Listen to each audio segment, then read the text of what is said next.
This meeting, including the audio and video of remote participants, is being streamed live on YouTube. You will find links to viewing options for all Senate meetings on the live and on-demand video page of our website. In the unlikely event that we have to abruptly end this hearing due to major technical difficulties, the committee will reconvene to discuss any outstanding business on Tuesday, April 1st, 10:03 a.m. in this room. This is decision-making, oral testimony. No oral testimony will be taken for these measures. If you're interested in reviewing the written testimony, please go to our website. You will find the link on the status page of this measure. Okay. This calling to order the 10 a.m. Committee on Ways and Means and Education. This is House Bill 422. 2222.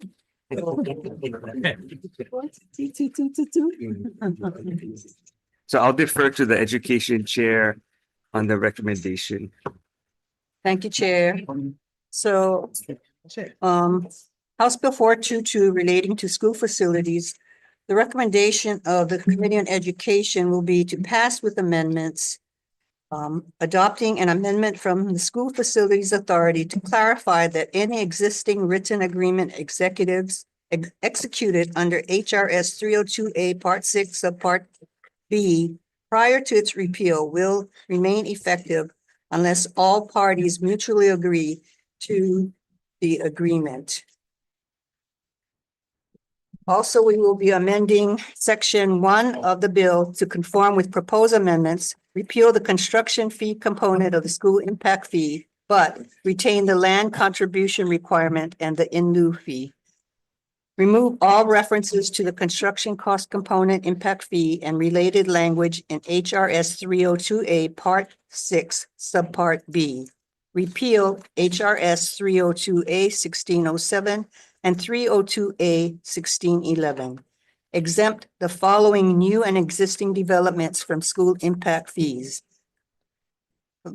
Government projects, developments by the Department of Hawaiian Homelands for use by beneficiaries, single room dwellings and developments pursuant to HRS 46-15-1 and 201H-38, and projects that meet the definition of affordable housing pursuant to HRS 46-15.25 and 201H. Amend HRS 302A 1606 to increase the required number of units to satisfy the land component impact fee to 100 in sections 1, 2, 3A, 3B, and E. Require the School Facilities Authority to adopt rules and policies governing the collection of school impact fees per the recommendation of the State Auditor's Report. Remove the repeal of HRS 302A Part 6 Subpart B and HRS 46-142.5. Require the School Facilities Authority to provide a report to the legislature on the effect of repealing the construction portion of school impact fees no later than December 15th, 2025, and insert a sunset date of June 30th, 2029.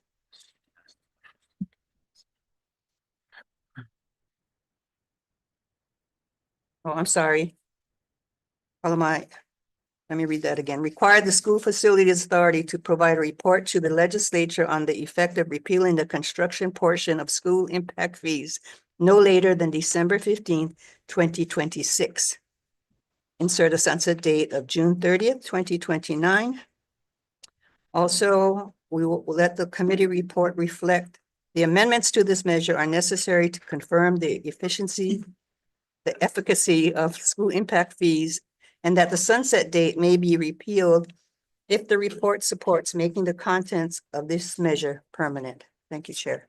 Thank you. So recommendation was to pass with the said amendments. Any discussion? Yes, Chair.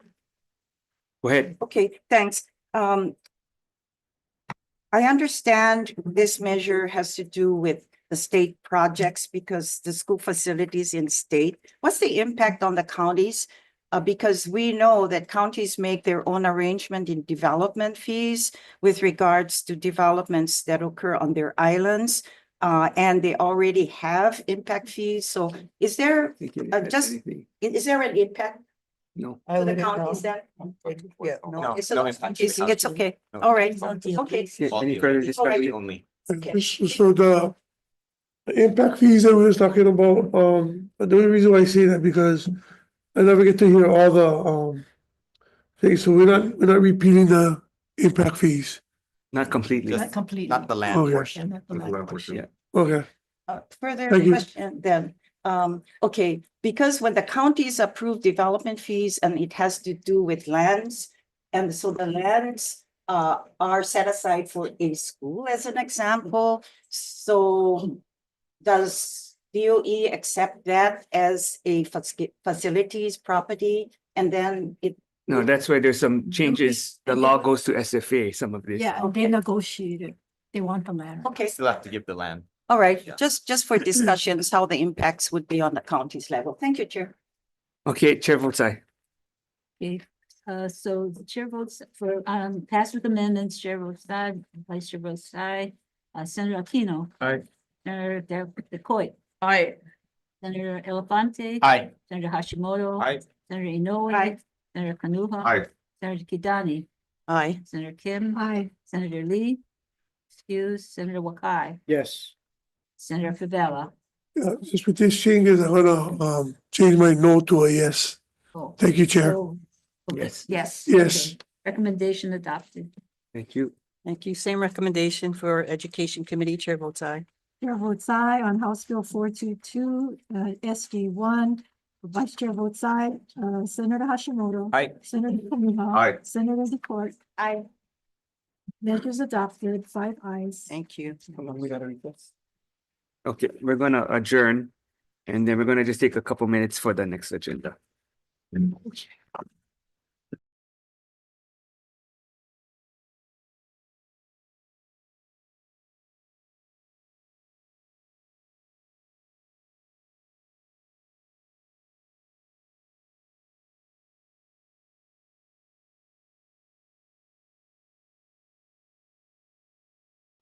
Okay, calling to order the joint committee.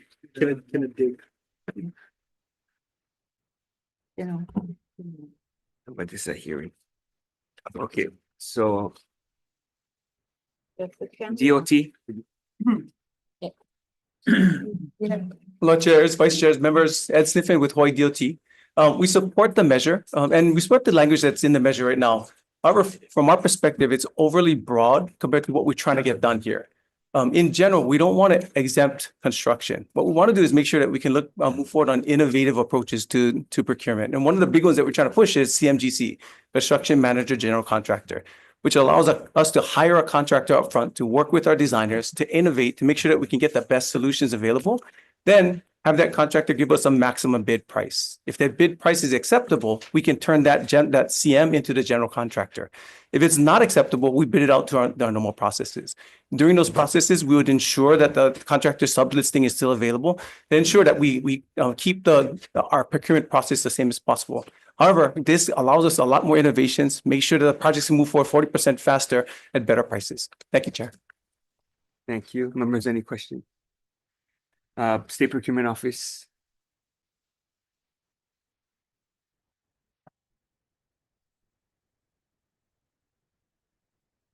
Good morning, chairs, vice chairs, and members of the committee.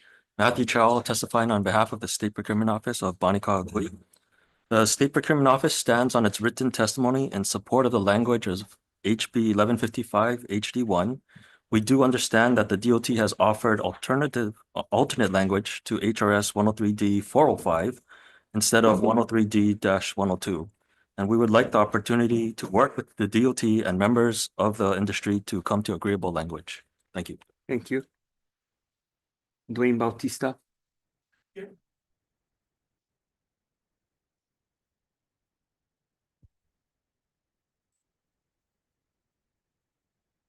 Morning, Chair, Morning. Vice Chair, members of the committee. Morning. First of all, I want to clarify on my written testimony. On the digital side, there was a mix up. So I stand on my written testimony in opposition. Okay. Thank you. Thank you. That's the current language though, yeah? Okay. Subcontractors Association.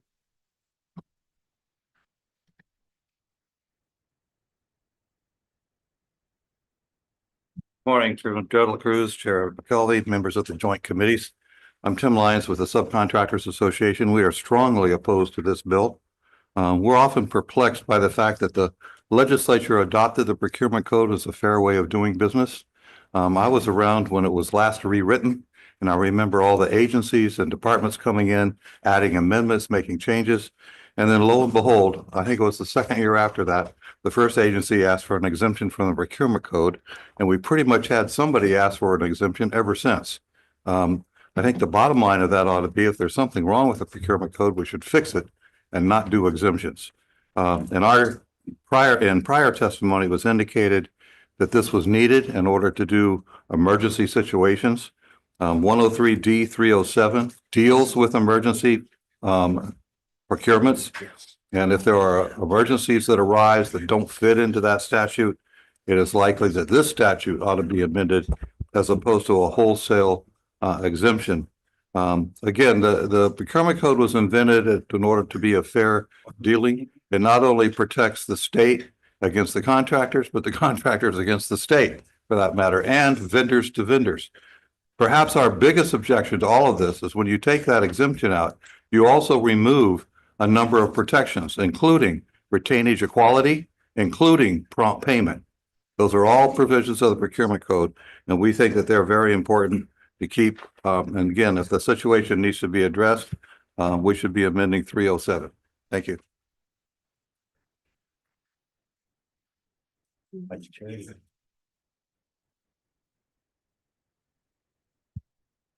Ironworkers.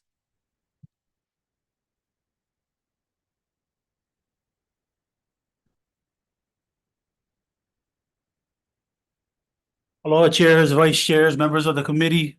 My name is Cody Sula with the Ironworkers Stabilization Fund. We are strongly opposed to this measure. We strongly support the procurement code. We believe that it promotes fairness. And we believe in the exemptions that's proposed here. It's not clearly defined. It's going to open it up to corruption and picking and choosing who they want rather than the most responsible bidders out there. So we stand on our written testimony. Thank you. Thank you. IBEW 1260.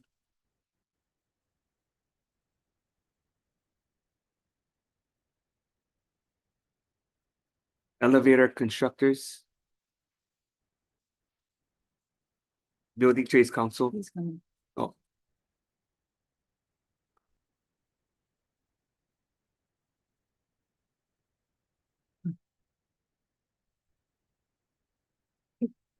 Good morning, Senators. Thank you for having me this morning. Just want to convey that the elevator constructors is in strong opposition to this bill, and we stand by our written testimony. Thank you. Thank you. Building Trades Council. Morning, Chair, Vice Chairs, members of the committee. My name is Gino Suquena, the Executive Director of the Hawaii Building Construction Trades Council, which represents 18 construction trade unions here in the state of Hawaii. We are opposed to HB 1155 currently when in its form. I do understand that there is the intent of what they wanted to do, but as what we normally do is we're going to be opposed to any exemptions to procurement. That code is there to protect the taxpayers and prevent any type of fraud or anything. So as a rule of thumb, that's what we always do. You heard of a lot of our affiliates already in testimony against in opposition. But I'm available to answer any questions if you guys need. Thank you. Thank you. District Council 50. General Contractors. IBEW 1186. electrical contractors, general contracting and construction, plumbing and mechanical contractors, sheet metal contractors, Suihiro Electric. Anyone else is wishing to testify?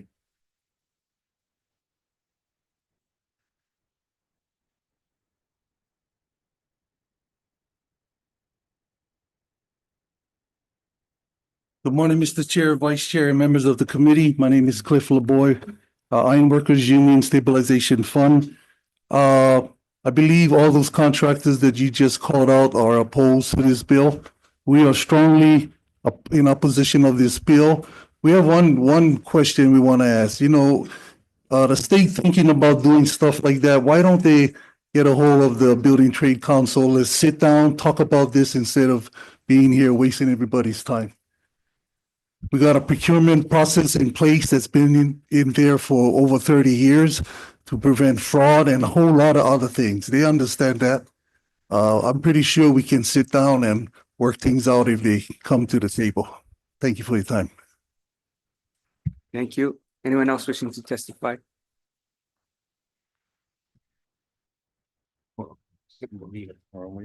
Question. One more. I have a question. Sure. DOT and Mr. Sequena. So for DOT, first, is there a type of issue that DOT is attempting to address with this? And then has DOT reviewed some of the testimony in opposition? Yes. And does your testimony address some of the concerns from those in opposition? Yes. So overall, DOT doesn't support the overall exemption to procurement. From our perspective, it's overbroad in its approach. For us, what we're trying to do is make sure that we can move forward on different types of procurement, and there's procurements that minimize the impact to the procurement code. When we're looking at CMGC, we select the contractor and the engineer in the same way we do right now.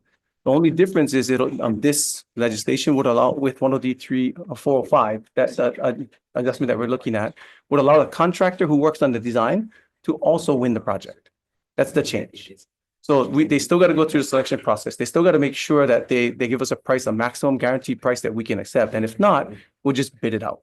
So we have controls in there to ensure that we minimize the potential for the state to pay more than it should, and make sure that we can move a lot faster. The biggest thing for with CMGC, that's being used in the 5 other states that are running it now, and the federal government who's accepted it as an accelerated procurement process that they're asking all the states to consider, is they see a lot more innovation in the process. Right now, when we go through our normal processes, we get a designer that works on it as the designer. We bid it out to construction where we find a whole bunch of issues that we got to go through in our normal design bid build process. During that process, if the contractor helps us revise that design and make it better, we pay half of that cost. So we don't get to benefit that on that from the beginning. If we go through design build processes, it's a better process because we can start working with the contractor at that time. But in general, in that process, the designer works for the contractor. So I cannot tell the designer, this is what we want, this is what we need. As long as it fulfills the requirement of the RFP that we put out, the contractor can do it. And I'll give you a case in point. When we did our Waimalu Viaduct project and we did our precast concrete panels out there, the contractor did a great job out there. When we started looking at the gap width on those portions, we wanted it to be at a 1/2 inch. Because of the specifications, the contractor could tell their engineer to just give me a justification that 2 inches works in here, and they could do it and still fulfill a contract. So in general, we would have to pay more to make sure that we get it built in the way that we see from a maintenance perspective. So those are the adjustments that are being made. In addition to that, when we start looking at the new bridges that we're trying to do on the Big Island, especially on the Hamakua coast, they're big, they're tall, they're long. When we bid out those projects, innovation up front during the design process will save a whole bunch of money. We just bid out projects on the Big Island, was supposed to be $85 million. When the contractors bid on it, it came out to about $170 million. Because they saw things that our designers, because they're not contractors, because they don't have the same means and methods as the contractors out there, didn't see. But when it came in, and because the contractors were all pretty close in price, I mean, they're right.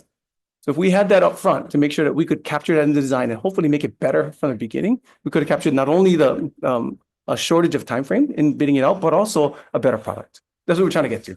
And then for Mr. Sequino, have you looked at DOT's testimony and does that address some of the concerns that you have?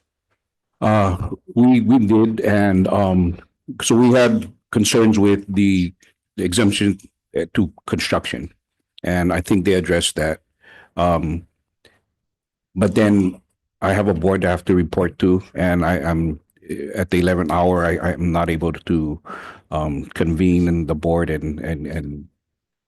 But it is Get the better than the previous draft. Well, yeah, it's better than we I know there's an intent, and we're willing to work with Mr. Sniffen and the DOT and but I wouldn't be able to agree to anything until I seen it Thank you, Mr. Chair. and get the approval. Senator Kim. So Ed, shouldn't then you be doing a better job at the RFP level and making sure that you cover everything that you want instead of leaving it so broad? That The it's better up to job the that we're contractor? trying to do is get a contractor on board. Overall, there's no engineer in the state that has the construction capacity that a contractor does. Even if they had construction experience, and there's several structural engineers who have contractors in their staff, but those contractors are no longer have the means and methods to do the work. So if we have a contractor on board during the design process, they can tell us exactly what is constructible, what's not, what areas we need an access road, what areas we need false work to be put in, rather than assuming things from the beginning. When the designers reach out to contractors during the design period, the contractors will not share information, and then rightfully so, because that's going to be their Well, bidding we advantage. have a consultant contractor during the design phase. That's what we'd like. But if we pay the consultant contractor during the design phase, they cannot bid on the construction work. That's what we're trying to, that's what we're trying to get through with this 103D 405 change. If they can bid on the construction work, then we get more available. Right now, those that would be willing to work with us would be the smaller contractors because they cannot win the work anyway. There's so many contractors. I would think there'd be others. I mean, if they want the job to do the initial, then there's other contractors out there that could bid. Does this lead to favoritism though? I don't see it because we got to go through the same selection process. When we select that contractor up front for the design period, we got to go through the selection process. Okay, thank you. Thanks, Ed. Is there any impact to PLA agreements that's already in statutes? No impacts. No impacts. Okay, I have a question for procurement board or procurement office. Thank you. Okay, question for procurement board. What's the? Yeah. Procurement office. Can you explain what the procurement policy board and the makeup? No, wait, what does that have to do with the bill though?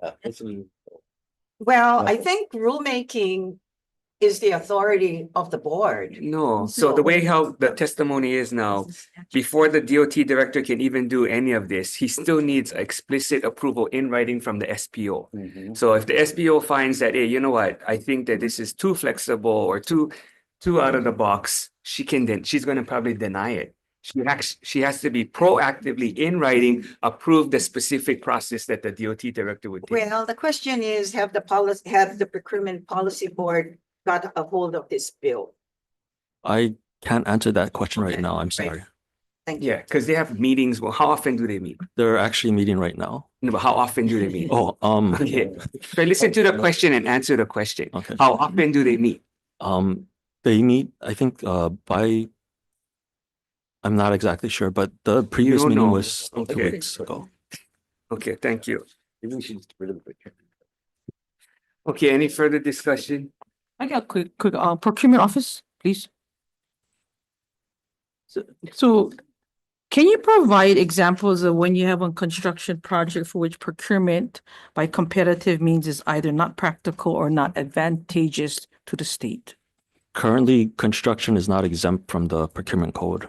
So I don't have any examples, but I can take this back to check with the chief procurement officer and get back to the committee, sir. Yeah, and DOT is saying that they're not including construction in this either. Okay. So this. Okay. Yeah, read about design. Bless you, bless you. That's your. Okay, any further discussion? Okay, if not, chair's gonna recommend to pass with amendments. We're going to remove the current contents of the HD one and adopt the language from the DOT testimony to limit the types of contracts that qualify for this exemption. We're going to limit this to only DOT. We're going to add a 2-year sunset to this section, and we're going to require a written report to the ledge 30 days after the first year of implementation. And then we're going to add a new, we're going to insert language to amend 103D-102A so that project management may not be procured under this section, and insert a definition for project management to 103D-104 for the purposes of this section. Any other discussion? If not, Chair votes aye. Okay, for HB 1155, Chair votes aye, Vice Chair votes aye, Senator Aquino. Aye. Senator Decoit, Aye. Senator Elafante. With reservations. Senator Hashimoto. Aye. Senator Inoue, Reservations. Senator Kanuha. Aye. Senator Kidani, Aye. Senator Kim. Aye. Senator Lee, excuse, Senator Wakai, Reservations. Senator Favela. Reservations. Okay, recommendation adopted. Okay, Committee on Government Operations, before we get the recommendation, I have a lot of concerns with this bill. However, I think the changes of this bill, particularly limiting it only to DOT, only for a couple of years, will allow the DOT to embark on this new type of procurement that may help with the federal government. But given that, give all of these changes, I feel good about recommending that we have further discussions on this. So with that, Senate Draft 1, I vote yes. Voting on HB 1155 HD1, Chair's recommendation is to pass with amendment. Senator Gabbard is excused. Senator Moriwaki. Aye. I vote with reservations. Senator Favela. Reservation. Chair recommendation has been adopted. Thank you.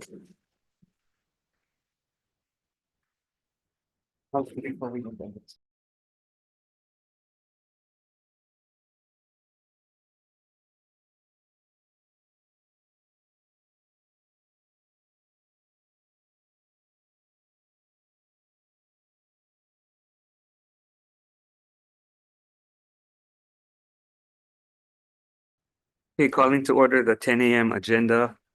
First item, House Bill 476, recommendation is to pass with amendments, adopt LRB tech amendments, increasing the rate from 7.25 to 8%. Any discussion? Chair.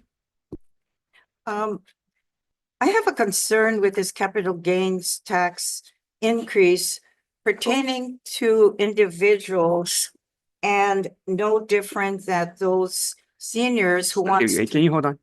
I forget, this is a hearing. I thought it was DM. Okay, don't tax.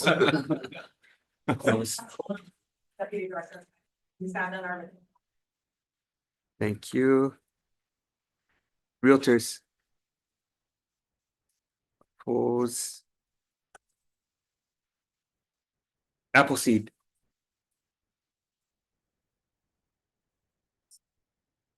My name is Levin Thomas. Good morning. Speaking on behalf of Hawaii Appleseed in support of this measure, capital gains overwhelmingly go to the wealthiest taxpayers in Hawaii. It's close to 80% of the long-term capital gains are accrued to those earning over $400,000 a year.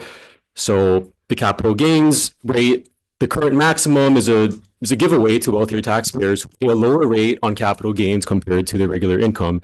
In addition, with the income tax cuts or the income tax adjustments that were passed last year, it's only appropriate that the capital gains rate be adjusted as well to match those changes. For those reasons, and as well as the fact that the alternative capital gains rate is another giveaway to corporations, we believe that the capital gains rate should be raised. And in the future, we would strongly encourage the legislature to consider taxing capital gains at the same rate as ordinary income to close the loophole entirely and make sure that the tax system is fairly considered. And what Thank rate you. is that? And ideally for us, it would just be. No, not for you. Your basic statement. Yes. What percentage so that?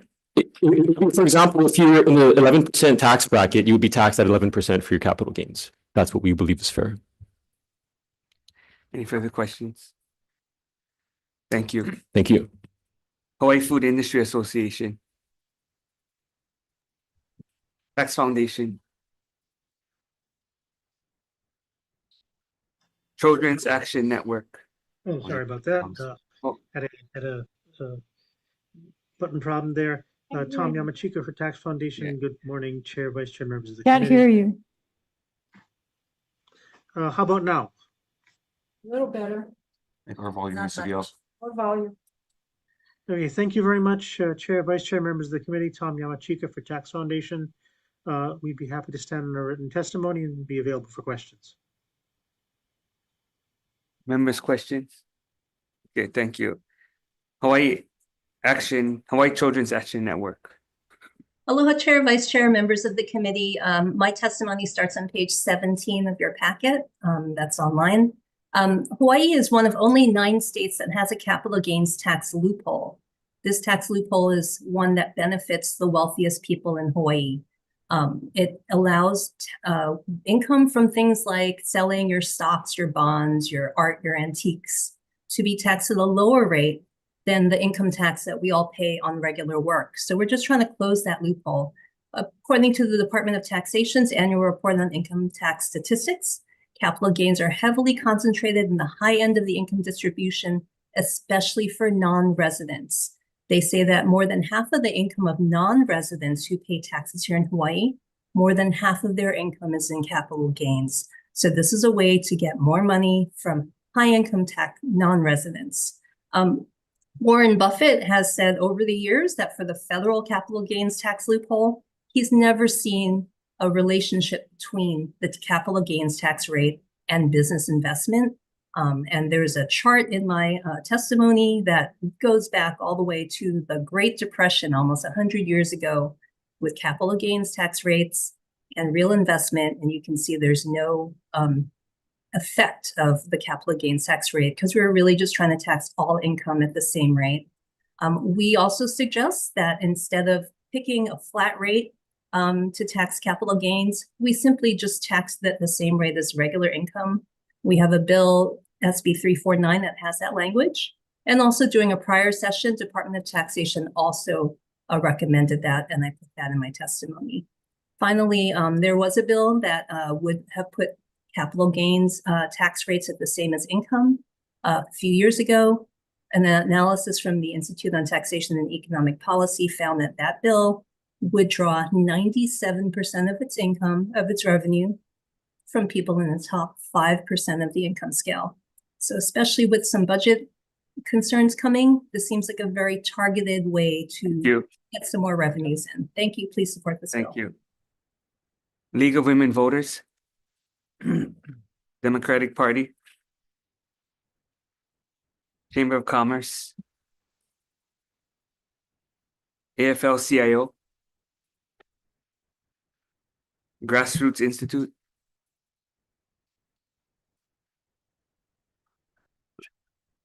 Activities and Attractions.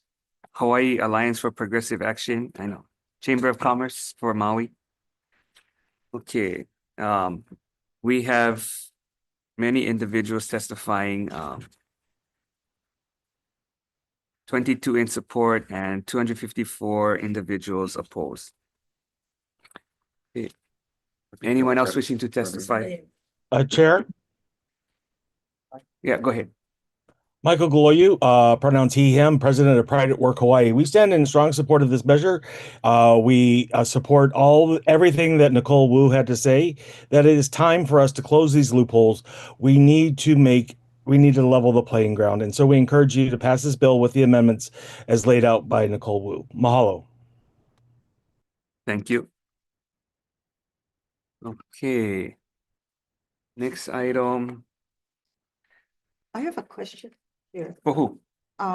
Well, my question No, is. for who first? Well, tax office then. Okay, do tax. This bill does not exempt local people, individuals as kupuna who wants to downsize their properties and move into assisted living. So it affects everybody. Am I wrong? The bill does not contain an exemption for that. Okay, so the question is, and I can see why there's so many oppositions, because we're talking about earlier, I heard people saying for higher income brackets will it's a good deal. But what about the local guys who wants to sell properties, start downsizing? The capital gains will increase, their proceeds. So that's just a concern that I have. So it will impact everybody. So there is an exemption for the sale of a primary residence under the capital gains tax. I believe currently it's 250,000 per individual, 500,000 for joint. Presently. That's the Yes, present, we yes. conform to the federal law on that, yes. Okay. So with there is this that to take bill, into consideration. There's an increase though, going forward for everybody. For the capital gains rate. Correct. But the exemption amounts will stay intact. But yes, this bill would change the capital Okay, gains thank you. rate. Can I just ask? So on the capital gains on investments or stocks, I mean, middle income people, although maybe there's a lot of buy-in, but a lot of middle income people are trying to invest their monies, right? They're getting smarter at doing that. So doesn't this going to affect all the small guys as well?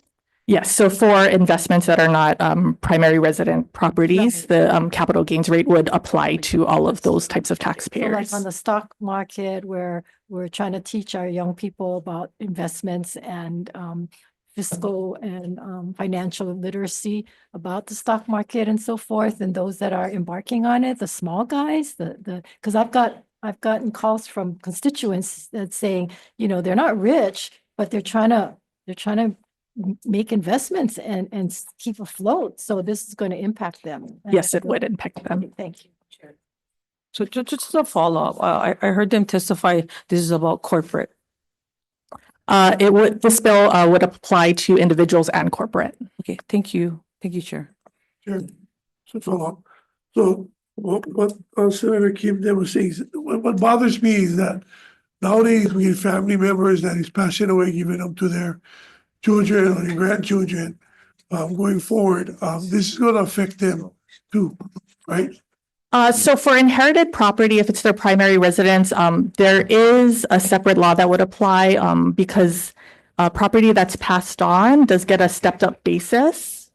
So the value at the time of death is usually what your cost basis is going to be if, for example, the kids later sell the house.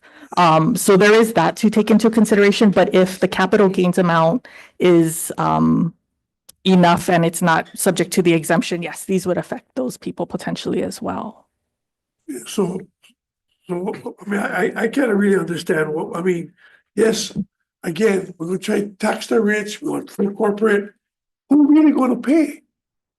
Who really going to pay? If we go after these rich people that you guys all been saying here, corporate like that, who really going to pay?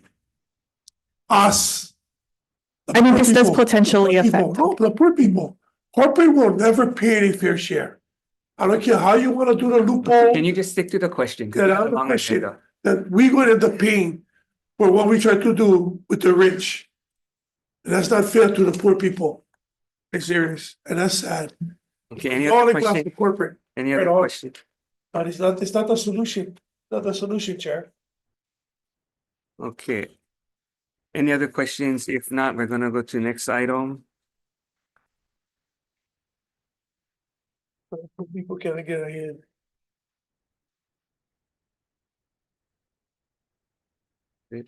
House Bill 796, DO tax. You. D-bed.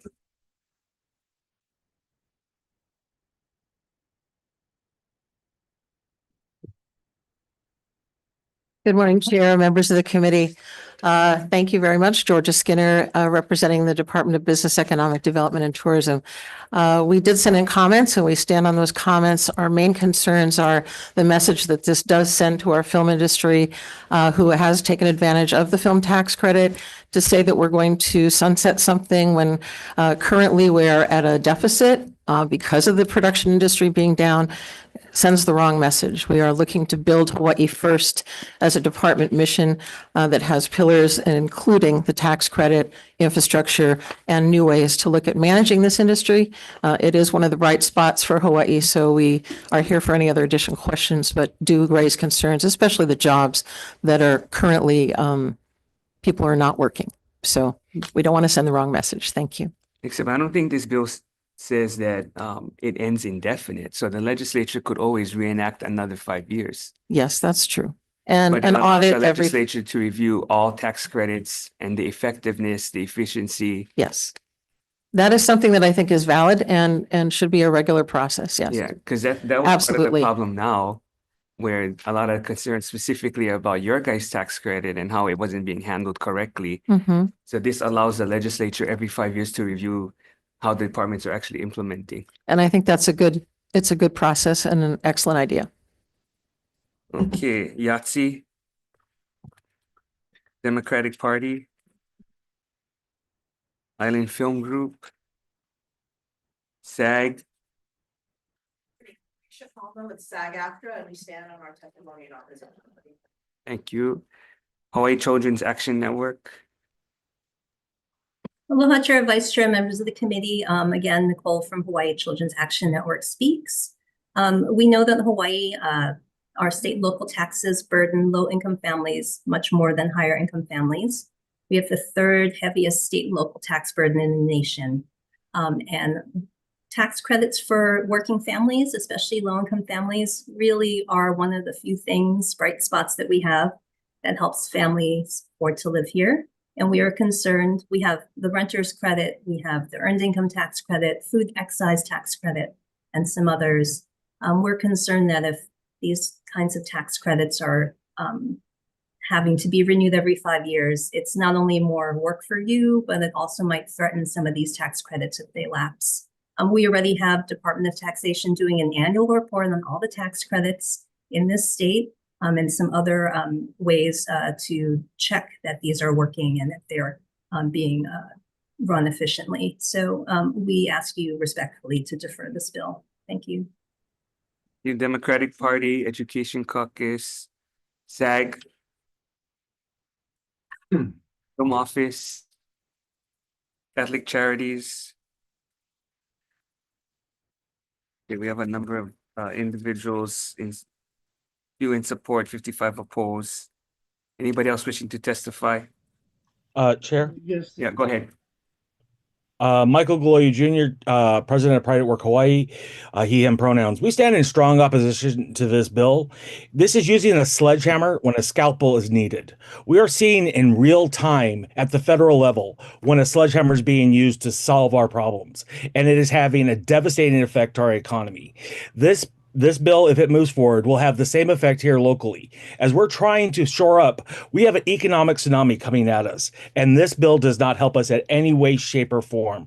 As already been stated, we have really good tax credits out there that should be nurtured and move forward without worrying. And that is what happens with the film tax credit. If you play games with that, the film industry will go somewhere else. And we've seen that time and time again. Every time you all decide that it's cool to play with this because somebody doesn't like the term tax credit, we, the taxpayers, end up paying that price because we lose that income coming into the state. Do the right thing, kill this bill, figure out find a scalpel, do not use a sledgehammer. Mahalo. You. Tom, go ahead. Thank you, Chair, Vice Chair, members of the committee. Tom Yamachika from Tax Foundation. We have some concerns about whether this bill is going to be effective at all. If a later legislature, for example, passes a bill with a credit and without a phase out, it'll be effective without a phase out. So it may be nice to have on paper, but it's probably not going to do anything. We also note that the state auditor is required to review existing income tax credits on a 5-year rolling basis. And maybe that's kind of the way to go instead. I'd be happy to answer any questions. Thank you very much. Anyone else wishing to testify? Yeah, come forward, state your name.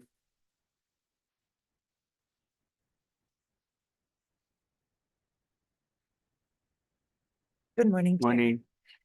My name is Kat Chong. I'm a member of the 665 local union and I'm a local set decorator.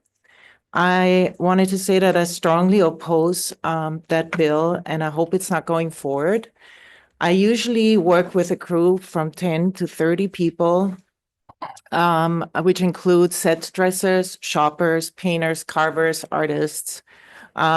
We have a really great crew in Hawaii that's been working for many, many years. And we've done very big shows like Lilo and Stitch. We just worked on Rescue High Surf. We really hope the show comes back.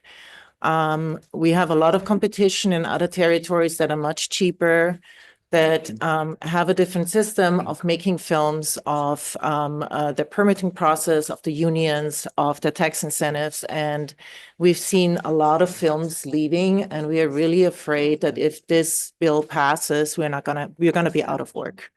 So I also wanted to emphasize that we give a lot of work to local businesses. So we work with galleries, fabric stores, drapers, hotels, upholsterers, carpet stores, any stores where there is local product being sold, we go and shop a lot. So I think we really welcome attribution to the community. Thank you. Okay, I'm not sure if everybody read the bill before you started testifying, but it says income tax credit established or renewed after December 31st, 2025. So a lot of these things were established much sooner, not after. Okay.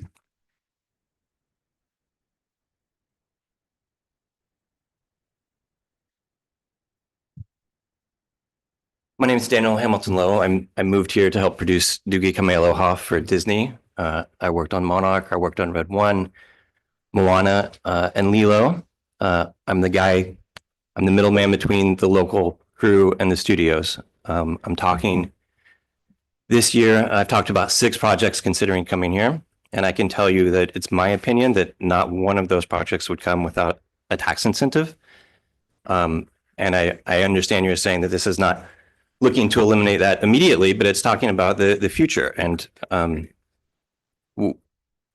this isn't a chart about how much money you may have here or not here. This is without a tax incentive, you do not have a film industry. They will not come. California right now is talking about a 35% tax incentive. And you're barely competitive at the 22%. And any conversation about switching to a grant system is just not going to fly. Thank you. Thank you. Okay, anyone else wishing to testify? Thank you.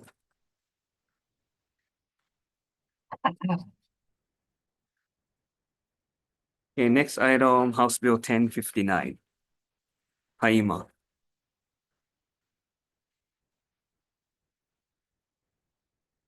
Morning, Chair, Vice Chair, Committee. James Browse, Administrator for Haima. We stand on our written testimony, and what we're asking for is a very specific 7 positions identified at the EMS 5 and 6 is what we're asking for. Thank you. HGEA.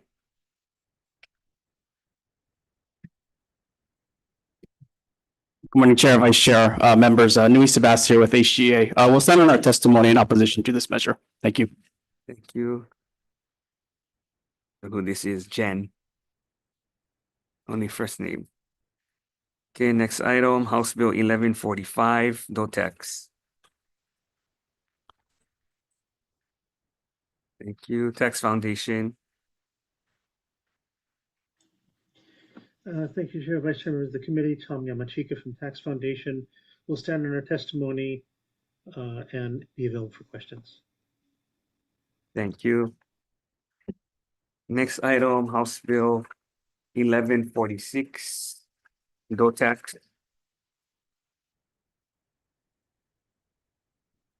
Kristen Sakamoto, Deputy Director of Taxation. Thank you for hearing this bill. We are in support, and just very briefly, it restores the original intent of the bill, which was that it should be revenue neutral for the state by proposing an amendment. I'm available if you have any questions. Thank you. Thank you. Tax Foundation. Thank you, Chair, Vice Chair, members of the committee. Tom Yamachika for Tax Foundation. For the reasons outlined in our bill, we don't think there is a current double benefit. So we question the necessity for this bill. I'd be happy to answer any questions. Thank you. Natalie Iwasa. Thank you, Chair. Committee, oh gosh, I'm so sorry. I'm so nervous. I did submit written testimony, but I wanted to emphasize a couple of points. This bill would disallow the state income tax deduction if it's paid by a pass-through entity. And current law actually allows a deduction for individuals for the state income tax. So basically what's happening is instead of the individual paying the tax, the pass-through entity is paying the tax. And, we have various laws. I'm sorry, my camera is on the fritz. We have various laws that are different between the federal government and state. And so when those differences occur, an entity, a partnership, S corporation will file separate returns. But in this case, if they do that, you can't do that. I mean, if you want to take advantage of the state deduction at the federal level, you still have to pay it through the Hawaii. It gets reported in the Hawaii return. It's paid through the pass-through entity, and then the individual can't take the deduction. So it's really an unfair situation that you would be putting individuals in if you pass this. It's just, in my opinion, it's not right to do that. So thank you. I'm so nervous, but thank you for allowing me to testify. Thank you. Anyone else wishing to testify? Next bill, House Bill 1147, DOTAX.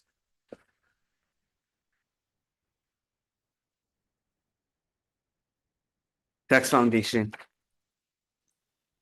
Thank you, Chair, Vice Chair, members of the committee. Tom Yamachika from Tax Foundation. Will stand in a written testimony, be available for questions. Thank you. Anyone else wishing to testify? Next item, House Bill 1173, DOTAX.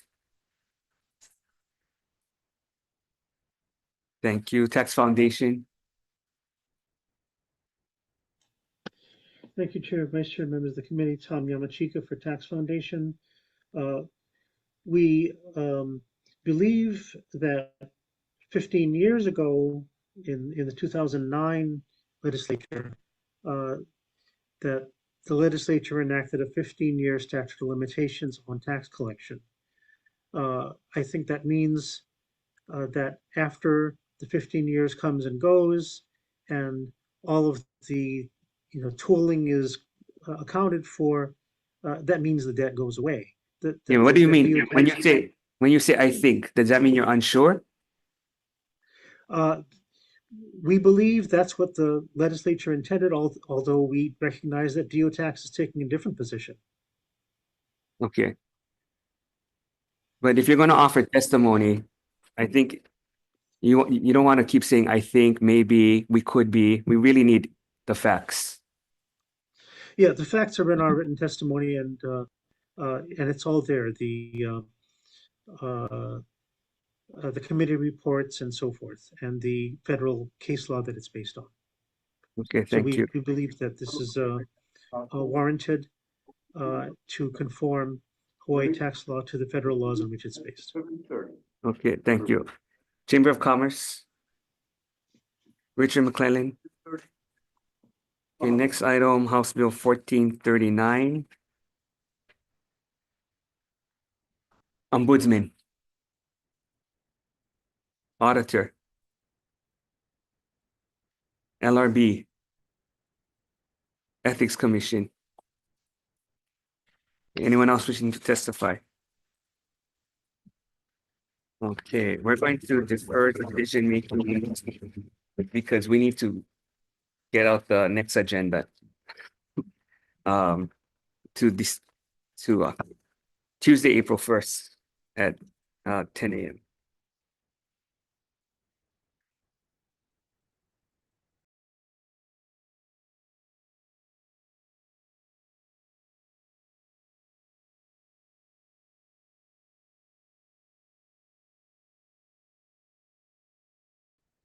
Okay, calling to order the 10:02 agenda, 1 hour later. Okay, first item is House Bill 126.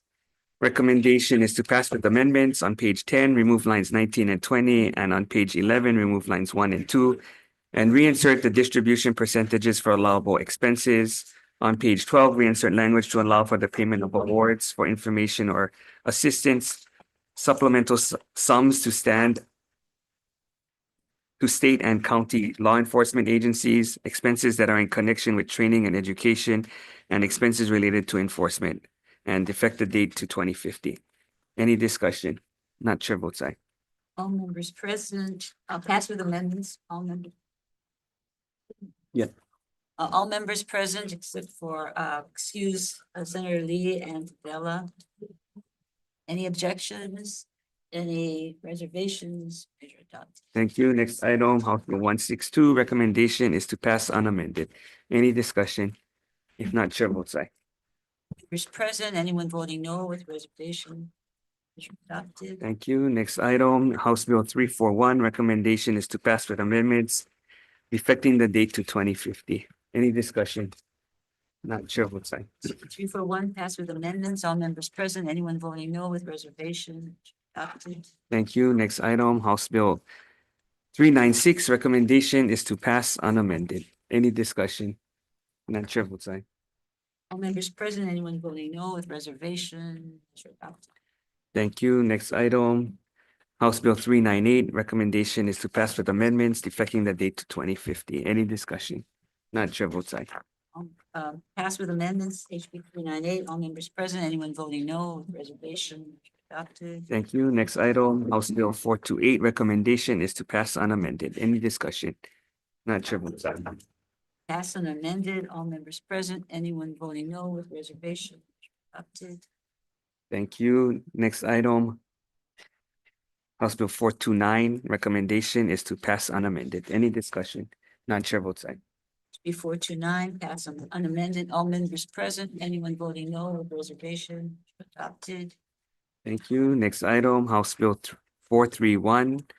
Recommendation is to pass with amendments, adopt LRB tech amendments, remove the preamble section, and in section 2 require that kahales must have connections to public utilities such as water, sewer, and electricity, and may charge monthly rents no more than 30% AMI. Amend section 2 and 3 so the funds are expended by the Department of Human Services instead of the Office of the Governor. Any discussion? Not chair votes aye. All members present, anyone voting no, it's passed with amendments, anyone voting no with reservation? Measure adopted. Thank you. Next item, House Bill 432. Recommendation is to pass with amendments, remove the appropriations for fiscal year 27 and sections 5 and 6. Remove the appropriation section in 7 for Mayor Right Homes redevelopment. Any discussion? Not chair votes aye. All members present, anyone voting no with reservation? Measure adopted. Thank you. Next item, House Bill 433. Recommendation is to pass unamended. Any discussion? Not chair votes aye. All members present, anyone voting no with reservation? Adopted. Thank you. Next item, House Bill 454. Recommendation is to pass with amendments effective the date to 2050. Any discussion? Not chair votes aye. Pass with amendments, all members present, anyone voting no with reservation? Adopted. Thank you. Next item, House Bill 529. Recommendation is to pass unamended. Any discussion? Not chair votes aye. All members present, pass with amendments, all members present, pass unamended, all members present, anyone voting no with reservation? Measure adopted. Thank you. Next item, House Bill 550. Recommendation is to pass unamended. Any discussion? If not, chair votes aye. All members present, anyone voting no with reservation? Measure adopted. Thank you. Next item, House Bill 643. Recommendation is to pass with amendments, adopt LRB tech amendments. Insert language on page 7, line 16, that the appropriated funds shall be expended by the Department of Agriculture, provided that the Department of Agriculture contracts with CTAR for the purposes of this act. Any discussion? If not, chair votes aye. Pass with amendments, all members present, anyone voting no, reservation? Adopted. Thank you. Next item, House Bill 714. Recommendation is to pass unamended. Any discussion? Not chair votes aye. All members present, anyone voting no with reservation? Adopted. Thank you. Next item, House Bill 736. Recommendation is to pass with amendments effecting the date to 2050. Any discussion? Not chair votes aye. All members present, anyone voting no with reservation? Adopted. Thank you. Next item, House Bill 974. Okay, we had quite a bit of testimony with suggested amendments, so we're gonna defer this to April 3rd, 10:02 in this room. Next item, House Bill 1007. Same situation. We're gonna defer to April 1st, 10:03 in this room. Next item, House Bill 1099, recommendation is to pass unamended. Any discussion? Not Chair votes aye. All members present, anyone voting no with reservation? Adopted. Thank you. Next item, House Bill 1169, recommendation is to pass with amendments adopting LRB tech amendments. Any discussion? Not Chair votes aye. All members present, anyone voting no with reservation? Adopted. Thank you. Next item, House Bill 1187, recommendation is to pass with amendments, removing references to flowers in the measure and inserting language into 103D-205 to also phase in the small purchase of local maize under the same timeline, perfect the effective date upon approval. Any discussion? Not Chair votes aye. All members present, anyone voting no with reservation? Adopted. Thank you. Next item, House Bill 1260, recommendation is to pass with amendments, adopt LRB tech amendments, insert language so that plans are submitted directly to the Director of Transportation. Any discussion? Not Chair votes aye. All members present, anyone voting no with reservation? Adopted. Thank you. Next item, House Bill 1300, recommendation is to pass unamended. Any discussion? Not Chair votes aye. All members present, anyone voting no, reservation? Adopted. Thank you. Next item, House Bill 1406. We're gonna take some language from the ironworkers' testimony and amend to add an individual having knowledge, experience, and expertise in the area of labor. Any discussion? Not Chair votes aye. As for the amendments, all members present, anyone voting no with reservation? Adopted. Thank you. Next item, House Bill 1409, recommendation is to pass unamended. Any discussion? Not Chair votes aye. Mayor, is this HB 1409? Defer to, What is? 1409. What is- 1409. 1406. 1409. Government procedures. I was looking at 1406. We voted. Any further discussion on 1409? As we should. Pass unamended. 14 of HB 1409 passed unamended. All members present, anyone voting no, with reservation? Adopted. Thank you. Next item, House Bill 1450, recommendation is to pass unamended. Any discussion? Not Chair votes aye. Passed unamended. All members present, anyone voting no, with reservation? Adopted. Thank you.